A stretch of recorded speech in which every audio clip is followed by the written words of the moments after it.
Base is dropped for another edition of Soccer Down Here. It's Thursday, so it's Thursday Thoughts, and I will go ahead and canvas yours. I'll just go ahead and put it out there right off the top.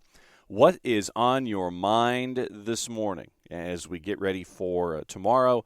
Friday will be your weekend whip-around, patent pending, trademark coming, and Jarrett and I will take a peek at the weekend and get you ready for a big match for Atlanta United as they head out west to take on the LA Galaxy on Sunday night, last game on the weekend.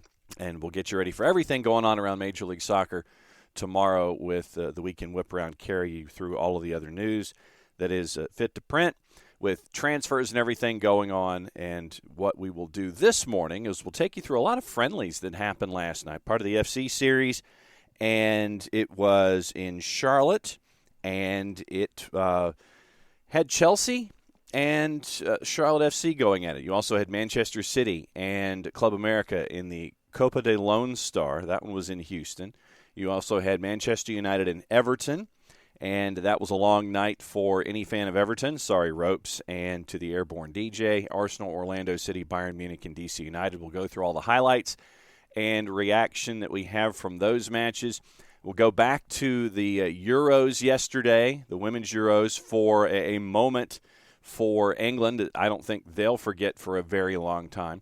We'll get you back into Champions League qualifying yesterday for one of your candidates for Puskas Award, Goal of the Year, and it comes from Maccabi Haifa. And we'll go back to that yesterday, courtesy of our friends at CBS Sports. But before we get into the day and all of the information that is going on, it's time for the morning kickoff, and the opening kickoff brought to us by our friends at Kickoff Coffee.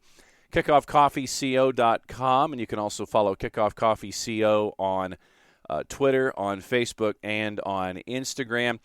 And for those of you that have invested already in Kickoff Coffee, the boss seems to be a fan of the dark Italian roast.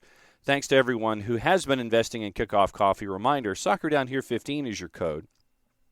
And you can get 15% off of your purchase for anything and everything Kickoff Coffee. But also reminder, when you invest, 10% of the proceeds head toward youth development. Very, very cool stuff that our friends at Kickoff Coffee are doing. So Soccer Down Here 15 gets you 15% off, but 10% of the investment to Kickoff Coffee goes toward youth development, something that we love to talk about every single day as the game continues to grow, not just here in the Southeast and here in the SDH footprint, but all over the place. Once again, KickoffCoffeeCO.com on Twitter, Facebook, and Instagram. And so for this morning, it's going to be another quick tour of what's been going on in the lower divisions. And, you know, as we have been following along in the NPSL Southeast, they are now in the playoffs. And it was the Eastern Conference semifinals last night, and they got a win against Alexandria Reds. We caught up with head coach Dale Parker of Appalachian FC earlier in the week. You can catch that interview on the network. Don't forget to download the Soccer Down Here app, available iOS and Android, to catch all the content that we produce here on a daily basis. And Dale Parker just said that they were going to focus on what they were going to do. And sure enough, going up against a team that has been lighting it up in their own conference playoffs. Alexandria had put 3 on the board in the conference semi, put 6 on the board in the conference final as they knocked off FC Frederick and Northern Virginia United. Dale Parker and App FC, they just decided they were going to do their own thing. They had put up a lot of numbers themselves, putting 4 on Apotheos, put 6 on the board against North Alabama SC in the Southeast Conference Final. So you had FC Motown, New York Shockers, Alexandria, and App FC. Last night, App FC gets the win over Alexandria by the score of 2-1, and now they travel to FC Motown for their East Region Final, and that will happen on the weekend. So App FC continues their tour up the Eastern Seaboard, and on Saturday they play FC Motown for a chance to get into the national semifinals. So congrats to App FC as they continue their run in the playoffs in the NPSL. Just to give you an idea about everything else in the NPSL playoffs before we get into all the action from last night. Jacksonville Armada in the South region knocked off Naples United. They will play Tulsa Athletic in Jacksonville this weekend for the South region final. It had to go to 6 rounds in the penalty kick shootout for Tulsa to knock off Laredo Heat in the 2-3. So Jacksonville Armada, Tulsa Athletic, that is your South Region final. In the Midwest, you're looking at a lot of action going on there. It was Cleveland and Pittsburgh, Duluth and Columbus. Then their action goes Tuesday, Friday for semifinals, and then semifinals lead into the Midwest Region final, and that one is going to be at Muskegon Risers. So we'll keep an eye on that in the Midwest region with the action that happened there last night. And it looks like on the 23rd, so on Saturday, it looks like it's El Farolito and Crossfire Redmond playing at El Farolito to determine the Western Region champ. So that's your look at how things are going to lay out for the four regions as everyone is chasing after a championship in the NPSL. App FC, well done by Dale Parker and everybody attached to Squatchy as they have made it to the East Region final. They're going to take on FC Motown. And we know how strong FC Motown has been in years past, but congrats to them, to App FC, as they made it to the East Region final in the NPSL. And we'll hopefully catch up with Dale as they continue their trek up the Eastern Seaboard later this week, probably some point on Friday. And we'll post that to the network in our 1v1 series. And we will keep you posted on everything going on in the playoffs in the NPSL. Now, let's get into the friendlies involving teams from Major League Soccer. And just to give you a quick rundown of them last night, Orlando City and Arsenal. Arsenal won at 3-1. Bayern Munich put 6 on the board. They had a 5-0 lead at DC United before winning 6-2. Charlotte and Chelsea, 2-1 there for Charlotte FC. And Chelsea goes away a loser there as a part of the FC series. Minnesota United over Everton 4-0. Manchester City, it knocks off Club America by the score of 2-1. And the Earthquakes and Celta Vigo finish up at. Now let's break them all down. Starting off at the top with Manchester City and Club America. This one was a showcase once again that reminds us all what kind of a player Kevin De Bruyne can be in the Premier League for Manchester City. Here's your highlights, courtesy of ESPN. De Bruyne did really well, did beautifully. And a reminder there of what Kevin De Bruyne is all about. In a season that he hopes will bring him the ultimate prize of a World Cup with his country and a Champions League with his club. Off and running with a beauty of a goal. We talked about Club America putting themselves in so many good positions, and then that final decision, that final touch is not there. Well, there's a difference in quality. When you think of the best players coming out of the midfield in the world, Kevin De Bruyne is very much at the top of that list. This is just gorgeous. Gets a little fortunate with the first bounce, but then after that, creates space for himself, opens up for his body, and then massages the ball into the back post. Zendejas looking through the middle for Henry Martin. Martin's done really well, to the point that he's made it all square.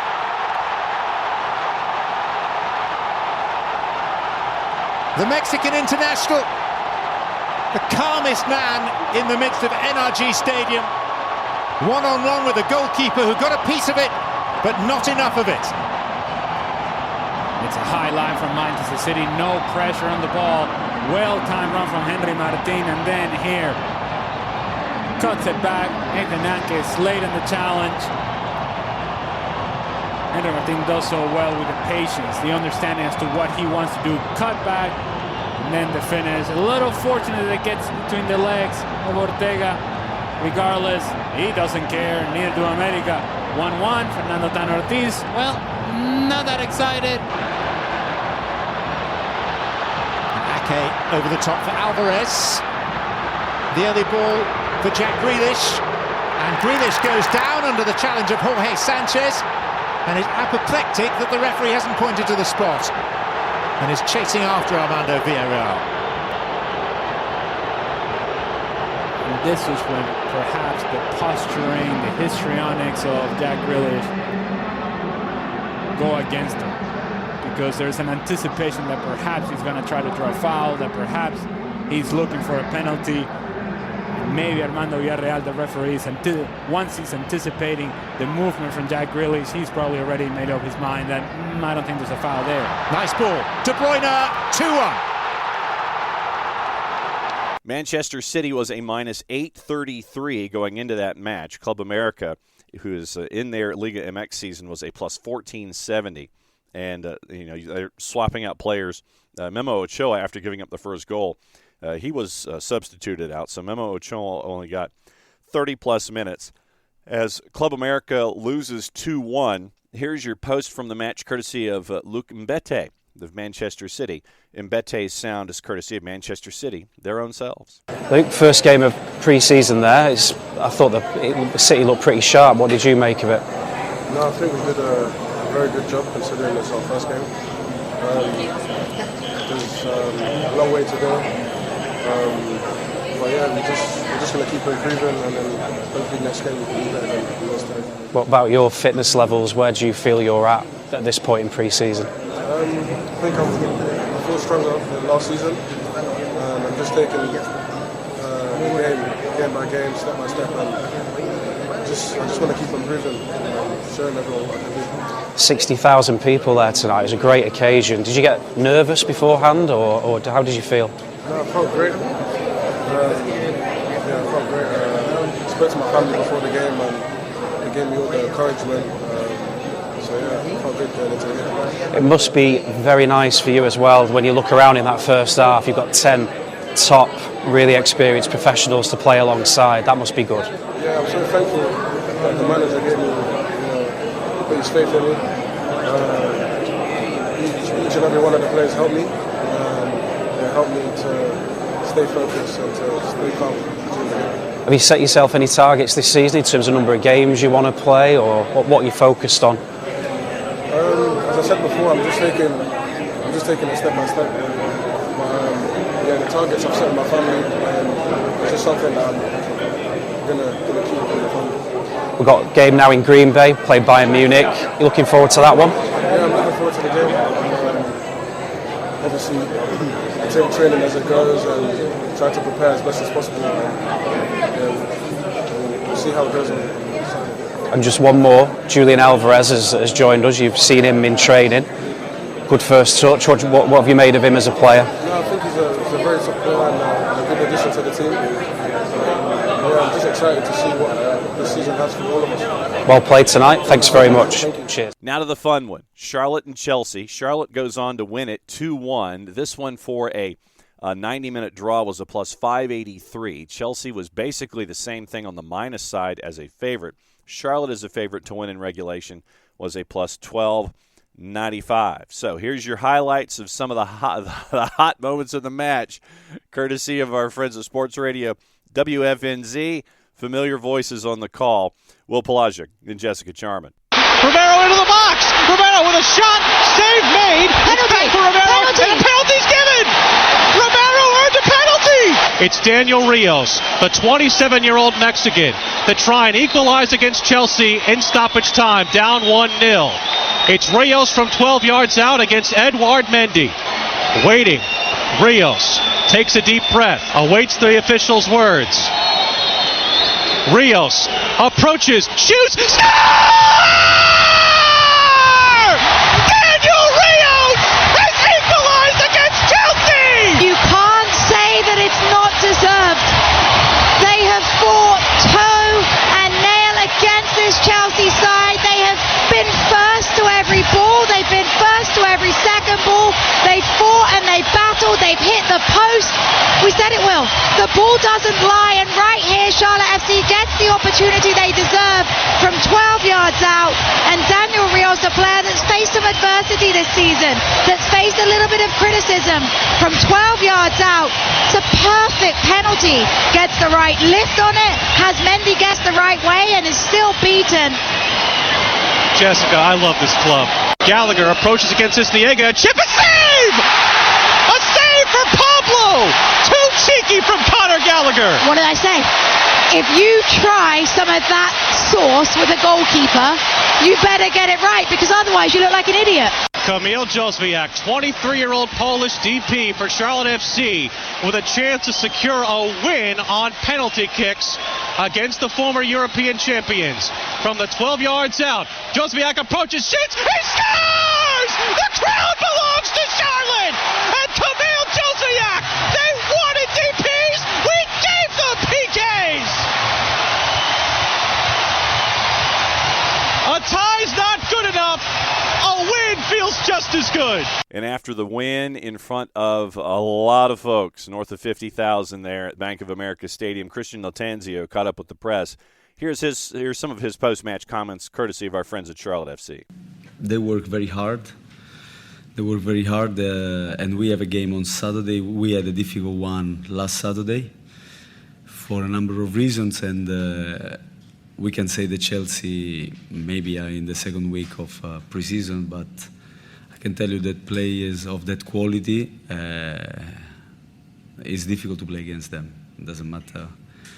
And they couldn't play the football so fluidly because I think our guys were determined to work hard and to press for the whole game. So I'm very proud for the way they played. And then after even getting the win, it was like the cherry on the cake. To have Romero come on and do what he did, and Pablo, I mean, some pretty unsung heroes, guys. Yeah, I mean, Bruyne is a very, very talented kid that we have been keeping an eye on for a while. We know what he can give. He already trained with us on a number of occasions, and you could see how happy the squad was when he came on, and also when he did that great run. He does that even with us in training. He scored a couple of goals like that, so it's something that it comes natural to him to be able to run past people. Is one of his. He glides through players, and he has this great confidence to do it against anybody. So I don't think he was phased that he was playing Chelsea. He was playing like players, and he does that against players. One last one. Just Titi Ortiz wasn't on the squad today. What was the reasoning? I think that I prefer not to talk about that and the club. Yeah.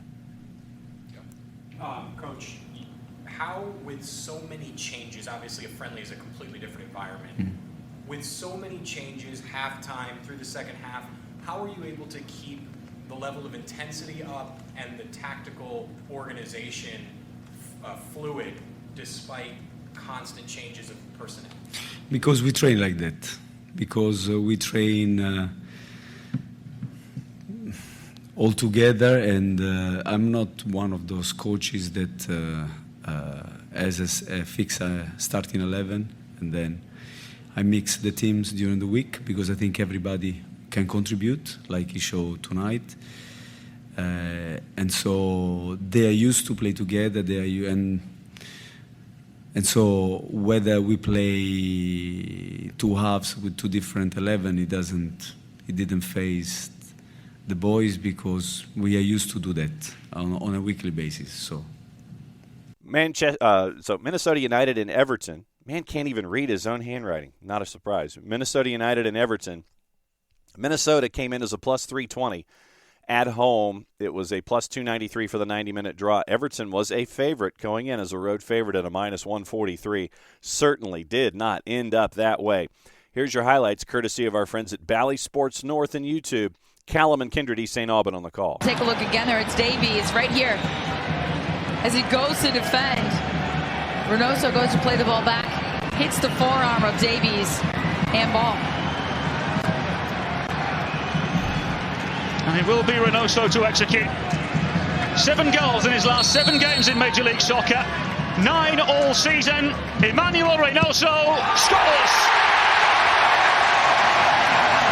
10 out of 10 for Minnesota United's number 10. Merseyside in the early hours of the morning. Frangipane forward now for Lawrence. Lawrence's ball across. And the intervention made. An own goal gives Minnesota United their second of the evening. And their dominance of the opening 30 minutes or so continues.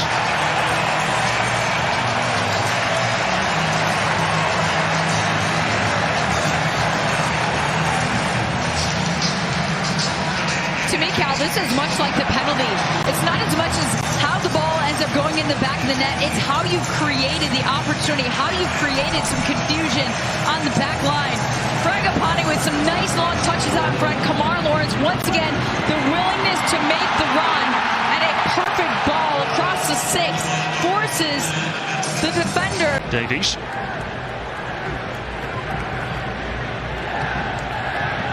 It will be. Tripping forward, away by the head of Dibasi. Picked up by Gray. Damari Gray! Not too far wide. I mean, you watch where he receives his ball, just out of the 18.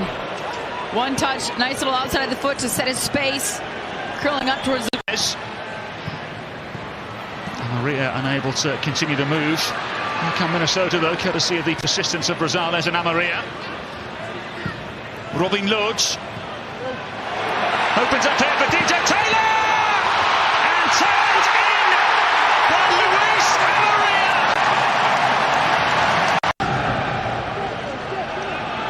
It'll be like Kimaguchi who can't hit them. Instead finds the feet of Benitez. Benitez, it's foul! And after the match, obviously, Frank Lampard, manager of Everton, not pleased with the output from his players. You get to hear that courtesy of Everton, their own selves. Frank, it is pre-season, but I expect you're disappointed tonight. Yeah, because performance and result. We've been training 2 weeks. The lads have been training hard, physically really hard, especially in the last few days since Arsenal. We can't come off that because the season's coming quickly, but it doesn't give excuses for a performance like that. Switched to formation to have a look. Really interesting for me to see, because at the back end of last season we went to back 3, back 5 at times, found ways to get results. So for me it was a test for the players today to go into a back 4, a different sort of test in terms of defensively, organisation of the team, quality on the ball to move the ball through the lines. So I got a lot of interesting answers myself tonight in terms of how we handled the change of formation. So lots to think about, lots of work to do. The result doesn't matter. I don't mean that loosely. I mean that there are no points on it. What matters is where we're at in 2.5 weeks' time.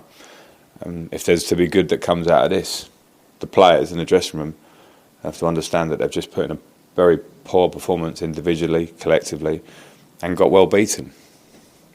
We know you expect standards to be high all the time, but what do you want to see from your players from here? Do you feel like you need some more clinical in both boxes, perhaps? No, not just both boxes, all their game, defensively, offensively.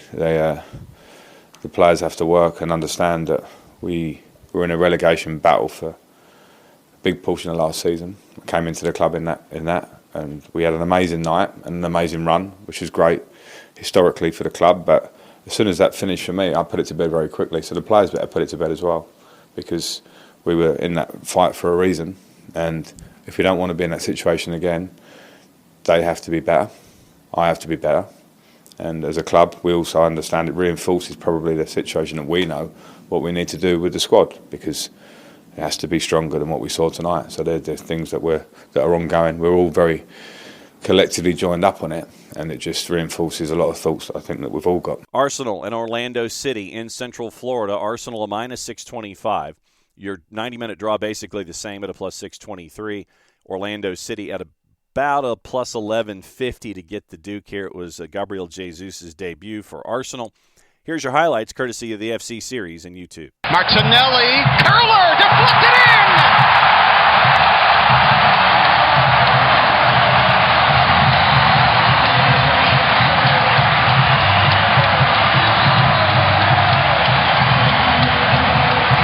Down Tavares, Michel's cross, Pato skies it.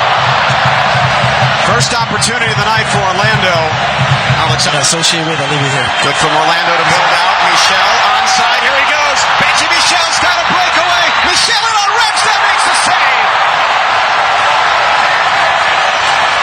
By far the best chance of the night for Orlando, and Aaron Ramsdale comes up with the stop to.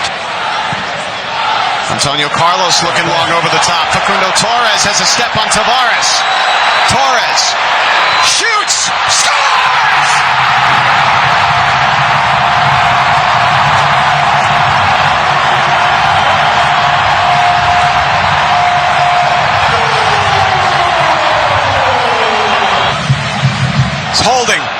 Center, in catch-up. Trapato steps in front of El Neni. Torres is through. Facundo Torres. In on Tavares. Sends it back. Andres Pereira. That's into the second down. To the middle, in catch-up. In catch-up looking to turn. He misses wide as he moves his way through Robin Janssen. Takes it away. And that will end the first. Odegaard, what a ball. In catch-up. Galese makes the stop for Orlando. And then a dangerous one there. He's got to make probably a better save on Mikey Halliday. Yeah, what a save from Pulpo Galese against his own teammate. And he's smiling there, but look at the skill from Nketiah.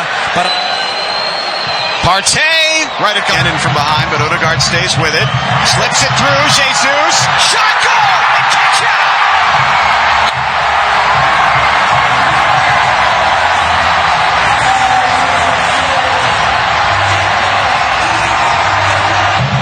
Odegaard slips in Jesus. Gabriel Jesus taken wide, hits it off Galese.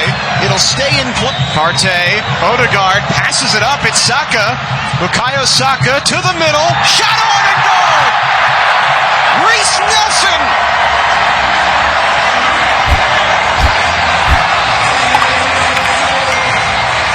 London gets down behind the wall for the... Then Bayern Munich and DC United. Bayern Munich put the pedal down early on, looking at the numbers, a minus 667, and your draw basically the same, plus 688. Remember, these are numbers that came from our composite, courtesy of our friends at Odds Portal. Odds Portal takes about a dozen different juice box purveyors, puts them in a pile, takes the average, and comes up with this number. DC United was north of plus 1,200 to come up with a win in 90 minutes. Here's your highlights of this one, courtesy of Bayern Munich MLS videos and YouTube. But I'd be surprised if this is not the first goal that we see of the day. 4 minutes into the game, Sadio Mane on the spots, and of course he's had so much support here at the club already. Steps up, and goalkeeper Jan Kempin does get a hand on, but just too much power in. United with plenty of players back, tiki-taka style from Bayern to try and come forward. Plenty of quick passes. Davies out to Gnabry. Great little 1-2 there. Decent shots! And 2-0 before it really gets going. 12 minutes in. And what a build-up here as well. Of course, doesn't have a work permit yet, so has to watch from afar.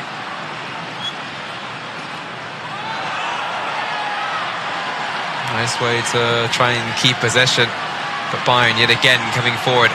Sadio Mane has support. Great crossover. Gnabry's shots is a goal, although it was deflected and able to beat Jan Kempin in goal. It will a kick. That's exactly what we're going to see. Kempin's on goal, and of course the fans just behind the goal ready to see a chance come in from this corner early into the second half. Kimmich back on those duties. It was Vidovic in the first half. Back post! And there you go, that's how quickly it can go. It didn't take long for Matthijs de Ligt to score. Decent ball forward. Cross coming in from Thomas Müller. Back post. Ball goes through. Still need that final shot. Kimmich. Back to Müller. Has space to get a chip in. Back post. Decent pass. And there you go. Certainly not going to be offsides. Joshua Zirkzee.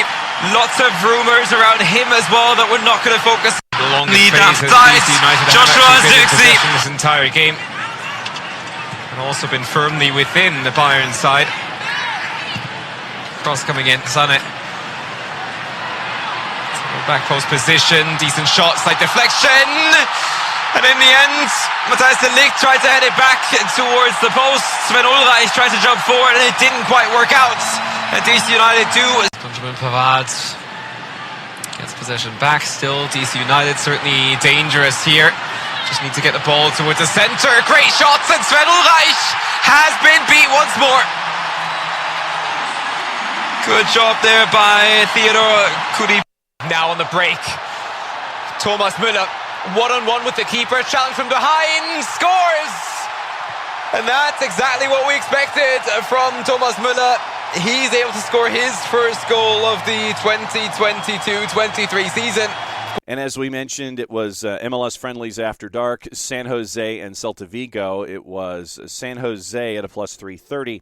Your draw plus 303. Celta Vigo was a favorite on the road at a minus 154. San Jose and Celta Vigo finish in a 1-1 draw. Now let's get you into action for today, and I guess we can go backward a little bit before we get you forward as to what's going on. We'll start with the Women's Euro. That is at 3 o'clock, and it's at 3 o'clock the next couple days to wrap up the quarterfinals to get you ready for the semis. One team that's through is England. Jason's got to be the one to do that. I can't do that. Today at 3 o'clock, Germany and Austria. Germany a prohibitive favorite at a minus 333. Your 90-minute draw is a plus 434. Austria is a plus 818, just to give you an idea about the other numbers on the board. Sweden and Belgium tomorrow at 3. Sweden's the same at a minus 333. Your 90-minute draw is a plus 407. Belgium, an even bigger underdog at a plus 869. France and the Netherlands is your Saturday quarterfinal. France is a minus 137. 90-minute draws a plus 277, and the Netherlands are a plus 345. But we know one team that's through, and it's the team that Jason can pronounce better than I. Down 1-0 to Spain. They come back and score later than late to take it to extra time, and then you get this moment from Georgia Stanway that pushes them through, courtesy of our friends at ESPN. The growth in Spain. Here come England again. Stanway! Wow! What a goal! Georgia Stanway thumps it in the back of the net, and England can smell glory. What a remarkable turnaround, and what a hit! The turn in this game from feeling like there was no breath left in this English side to the Toon goal, and now to Stanway in this moment. No Spanish defender decides they're going to step, and so Georgia Stanway winning it back in midfield. Mappy Leon retreats. Carmona decides she's not going to step, and when no one steps, she says, why not? Paños getting caught a little bit on her near post, but that's just a great finish by Stanway. She stroked that ball. My goodness. What a turnaround for England. Pick that out. So England is through. They await Germany, Austria, Sweden, Belgium, France, and the Netherlands for the Women's Euro. We've got a lot of Champions League qualifying today. We've got Champions League qualifying is next week. We've got a lot of Europa Conference qualifying that's going on, and it is at 11 Eastern, 11:30, noon, 12:30, 1, a lot of them at 1, 1:30, 1:45, 2, 2:30, 2:45, 3, 3:15, and 3:30. To give you an idea, there are 47 Europa Conference League matches today. And just to give you a thought on some of the teams that will be keeping an eye on, noon kicks, and all of this you can catch on Paramount+. Noon kicks include teams like Lech Poznan, Molde from Norway, SJK, Maccabi Tel Aviv is on at noon going up against a squad from Azerbaijan. You've got Brøndby from Denmark at 12:30. You've got Basel at 1 o'clock. You've got PAOK at 1 o'clock. You've got Rapid Vienna against Lechia Gdansk at 1 o'clock. Sparta Prague is at 1 o'clock. Slavia Prague is at 1 o'clock. Sparta's at home. Slavia's on the road going to Gibraltar to take on St. Joseph's, of all folks. Vorskla Poltava, out of the Ukrainian Premier League, a big underdog. They have a home match at 1 o'clock. Cluj is at 1:30. Dynamo Minsk against Hapoel Beersheva at 1:30. You've got AZ Alkmaar at 2:30. Djurgården is at 2:30. Motherwell, which Jarrett Smith might be keeping an eye on, at 2:45 against Sligo Rovers. Bate Borislav from Belarus is taking on Konyaspor at 3 o'clock. Breidablik from Iceland is going up against a squad, Buduknost, never heard of him.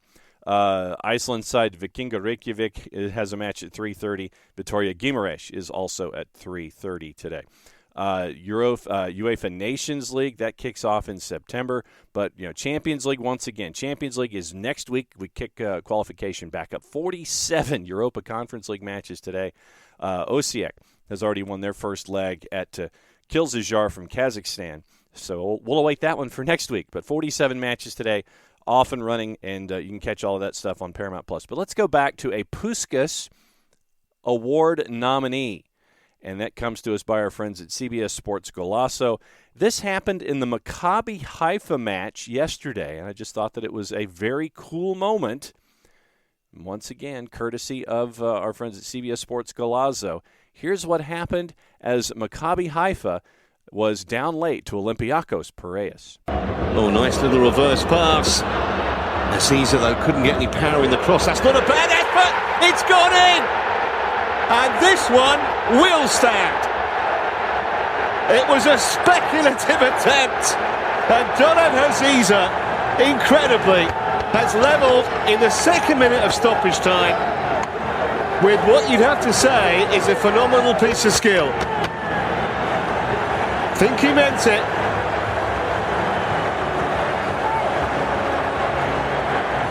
And Olympiacos look absolutely stunned. I don't think Pedro Martins there can believe it. What a moment.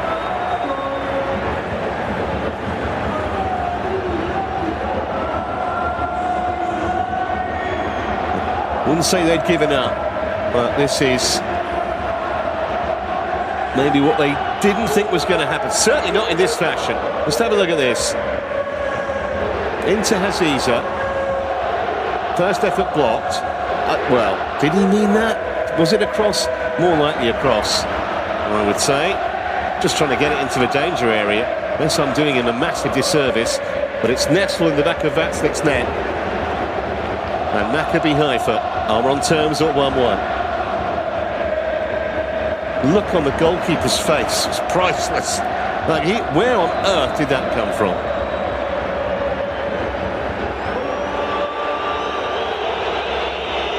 So that ends up as a 1-1 draw in qualification, and that match in Israel, the draw was a plus 211, and the Juice Boxers pretty much had this one as dead even across the board. Maccabi Haifa and Olympiacos Piraeus both within the margins at a plus 170 to 175. Yesterday, Maribor from Slovenia and Sheriff Tiraspol tied at goalless draw, same with Dinamo Kiev and Fenerbahce. Slovan Bratislava beat Ferencvaros by the score of 2-1. HJK and Victoria Pilsen. Pilsen won that one by the score of 2-1. So that's your look at Champions League that is going on. We take a look at all of the other matches that are going on today outside of the 47 matches in Europa Conference League. That's a stunning number. You've got a lot of friendlies that are today. You've got Udinese, Bayer Leverkusen. That one is at noon. You've got action in Europa Conference League. Yeah, all over the place, and we've mentioned all of those matchups in, we've seen, who did I miss? Oh, Başakşehir. I missed Başakşehir in the Champions League. That one's at 145. So you've got Uruguay in the Primera Division. They're going this afternoon. You have action in Africa. You have action in Iceland. You have the Liga Profesional with Rosario Central and Newell's Old Boys. That one is at 3:30. Paraguay, Venezuela, Talleres Córdoba, and Bonfield is at 6.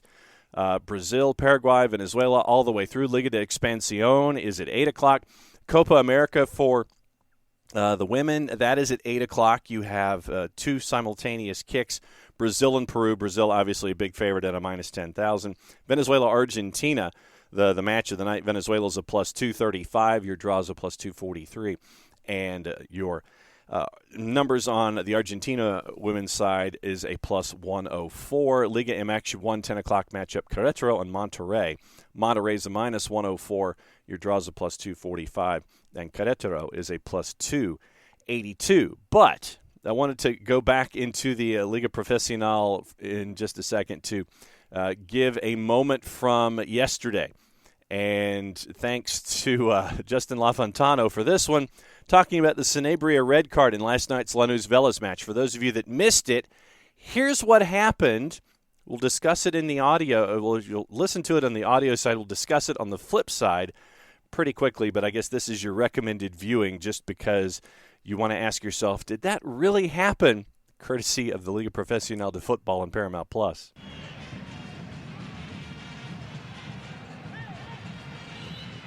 Again, getting tangled up as Ortega. He's gone. Ooh, that's very generous. And I'm not talking about the push. I'm talking about the initial contact.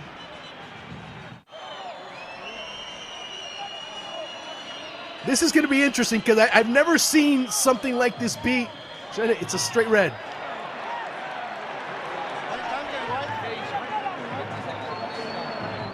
Yeah, exactly. I mean, that's the thing. It's all of these people who are now... Right there. All of these people are arguing with a decision that they essentially have no idea. Luis Lobo Medina needed to look at, you worried for Sanabria, because the more times you look at that, the more times you see the shorts. And somebody else just got... that's Rodrigo Acosta just got sent off. To them, I didn't do anything. But when we have the luxury, as Luis Lobo Medina's just had to see that, they can see that something definitely has happened. Lautaro Acosta, San, the rest of the Lanús players. So, yeah, the Sanabria red card happened with Sanabria going up the middle and grabbing a handful, I guess is probably the best way to describe it. So, yes, that did happen last night in the Argentina League. So, so we got to keep an eye on that one. News out of Atlanta United this morning. Good news, Johnny Fortune signed to a homegrown deal, and great for the 19-year-old midfielder, the third homegrown in club history with a senior international cap. Homegrown contract through the 2024 season with multiple additional option years effective on New Year's Day.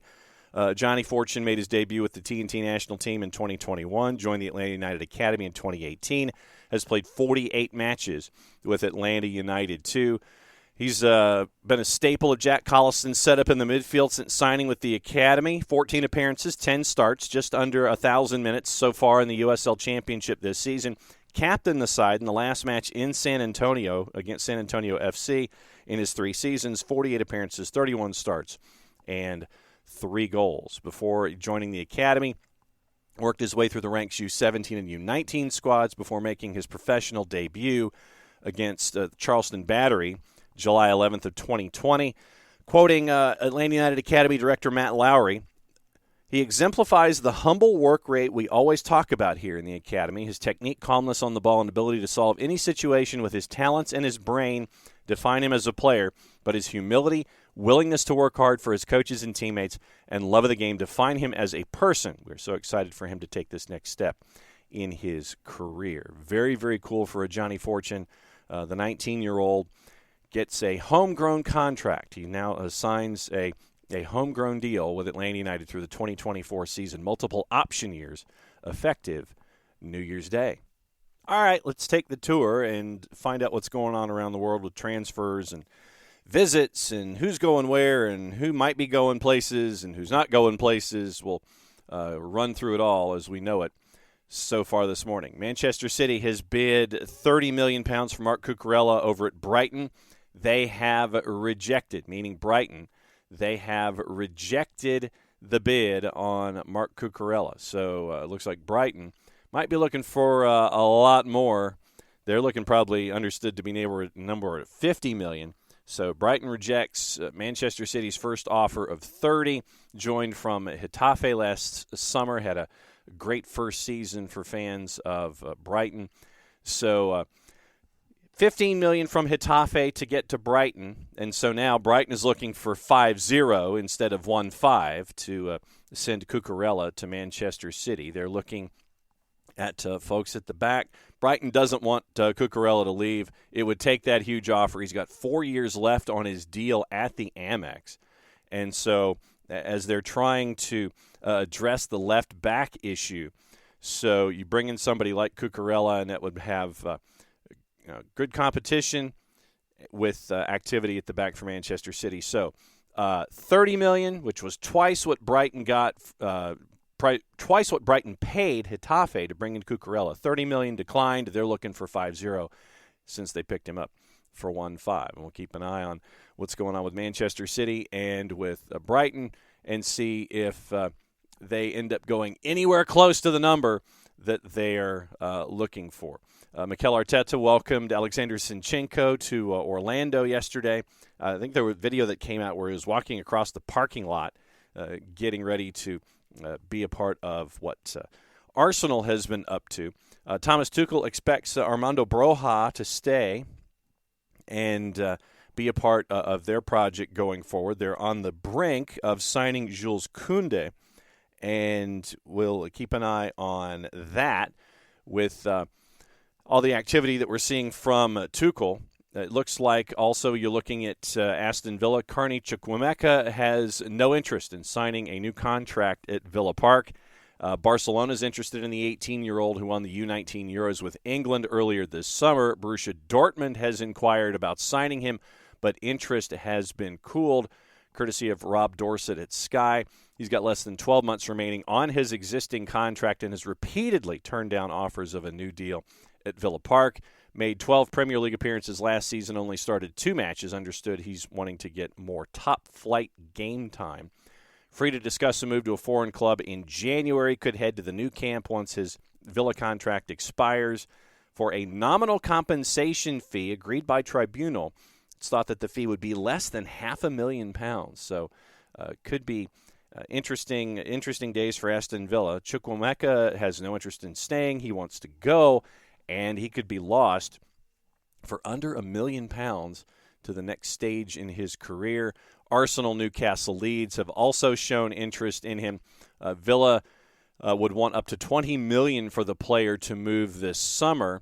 Still part of Steven Gerrard's plans, even though he was left out of the current tour of Australia, and saying that, the best thing for him would be to continue his training regime back at the Heath Training Center at Bodymore. So left out of plans and discussions at Villa, and it looks like Chukwuemeka wants to go. We'll see what happens with the continuing adventures of Chukwuemeka at Villa Park. So a lot of clubs are kind of circling right now when it comes to Chukwuemeka and Aston Villa. Brentford have agreed to terms with free agent Ben Mee, and the defender will undergo medical checks on Thursday. The former Burnley captain left Turf Moor after 11 years in the summer, said to have rejected 2 other Premier League clubs who made approaches, likely to start the season at the heart of their back line. Ethan Pinnock, Christopher Ayer struggling for fitness.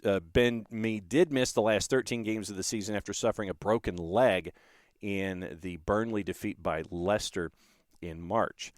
Bayern Munich defender Chris Richards. We know Chris Richards. We talked about him yesterday on the show. He's in London for a medical with Crystal Palace. It looks like the Eagles are finalizing a deal said to be worth somewhere in the neighborhood of $13 to $17 million. So that's a decent enough range for Chris Richards, as we talked about that particular move yesterday.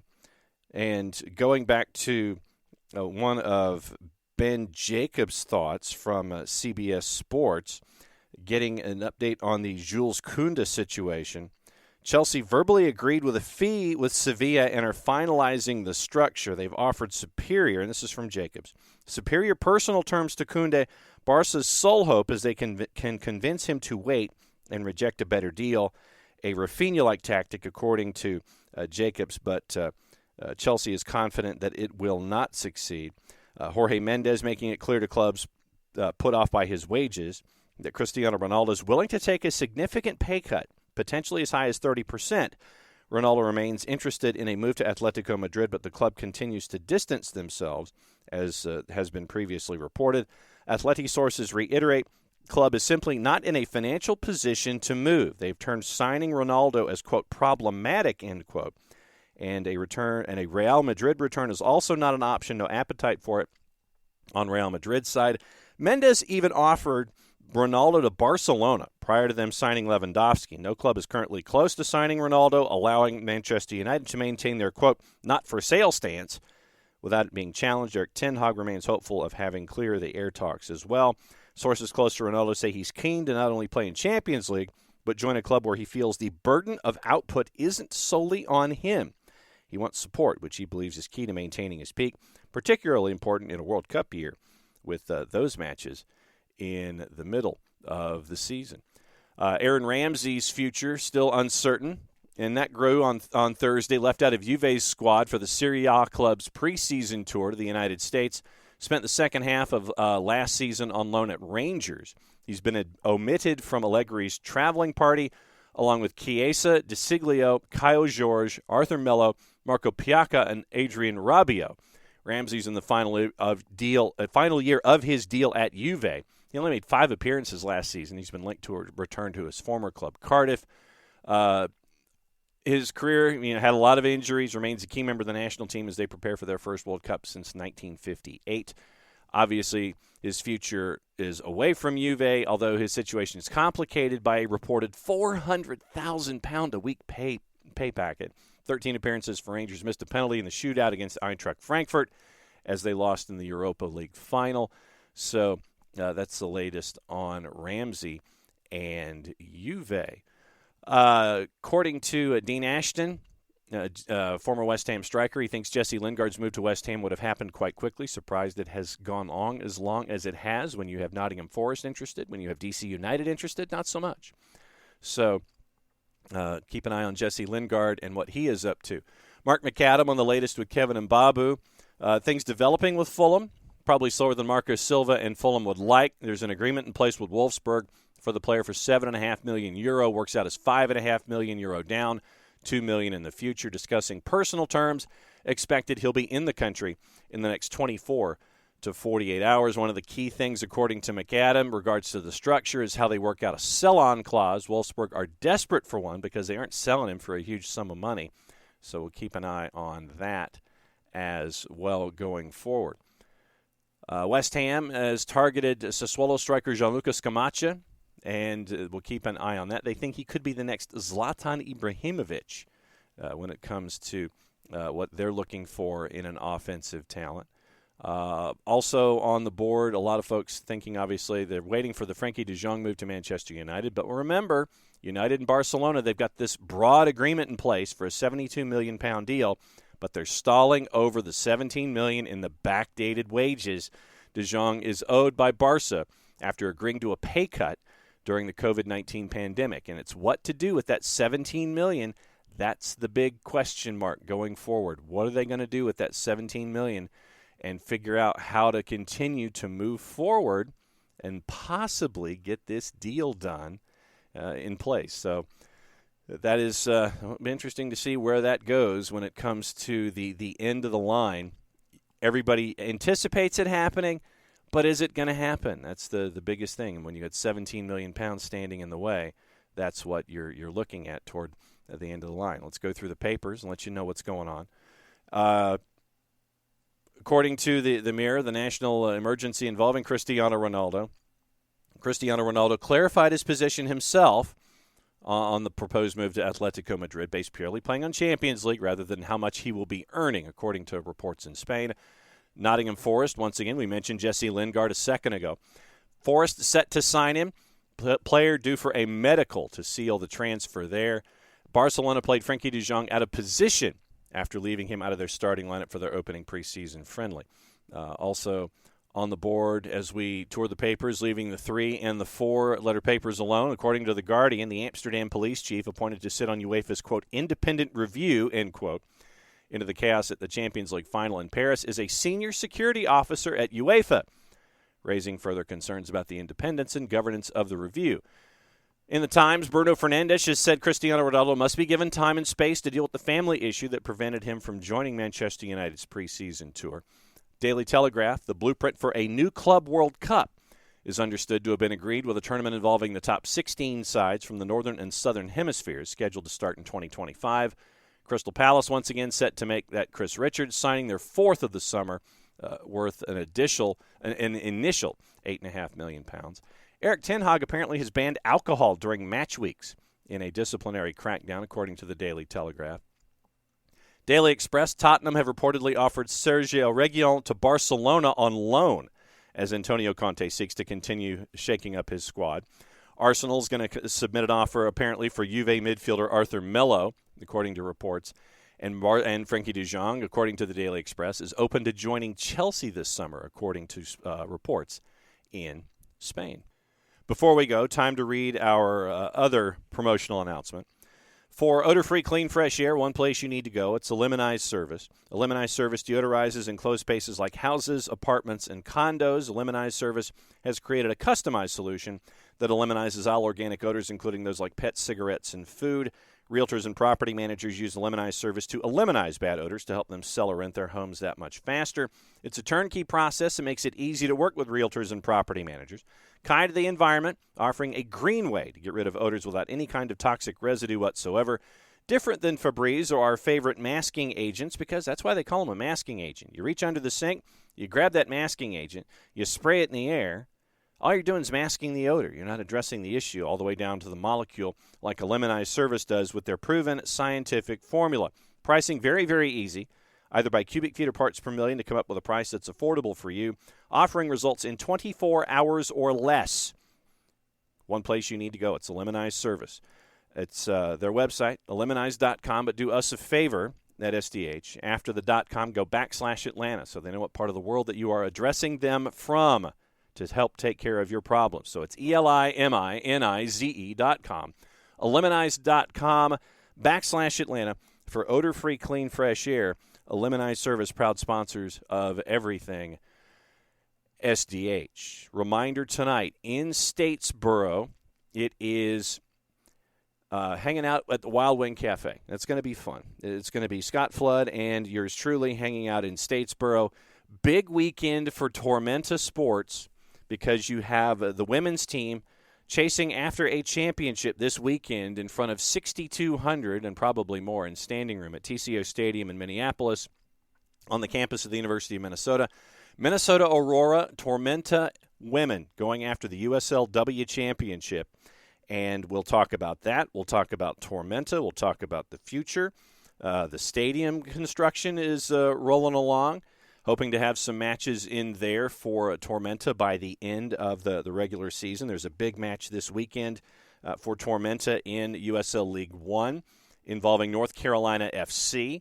And as we all know, the standings in the USL League One, absolutely crazy. And it just speaks to what USL League One has been across the board, and just how competitive it has been. You look at the standings before we get into all the other things before we go. Right now, you're looking at 5 points separating 3 through 10. Not kidding. Forward Madison's at 23. Union Omaha's at 21. So is Tormenta. Tormenta have played 16 matches. Union Omaha have a couple in hand because of their U.S. Open Cup duties. Chattanooga Red Wolves snapped a 3-game losing streak. They're at 20. They have more wins than Northern Colorado and Central Valley. Charlotte Independence is 9th at 19. North Carolina FC is at 18 points, having lost 4 of their last 5. So it is a big match for Tormenta this weekend as North Carolina FC comes to town. We'll talk about everything Tormenta in Statesboro. Wild Wing Cafe on site from 6 to 9. And we'll have a show inside that 6 to 9 window. It'll be great to see everybody down there in the borough tonight and just have fun talking about everything about USL League One, talk about everything going on with Tormenta, and everything going on with soccer there in down I-16 as you head toward the coast. So it's going to be fun to catch up with everybody down there tonight.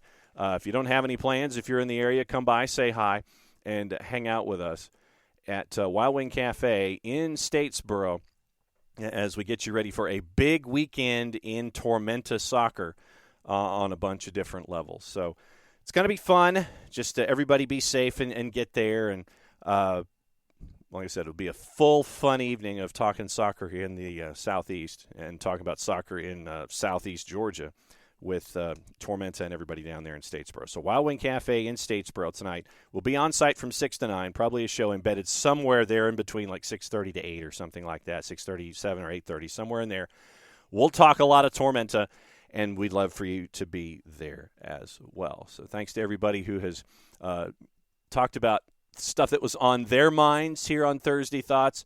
Johnny Fortune news for Atlanta United 2. Great news for a homegrown deal there for a Johnny Fortune. And thanks to everybody who has been a part of Thursday Thoughts here at SDH. We'll be back with other stuff. We'll catch up with our folks from the USL NOLA project. That'll be up later today as well.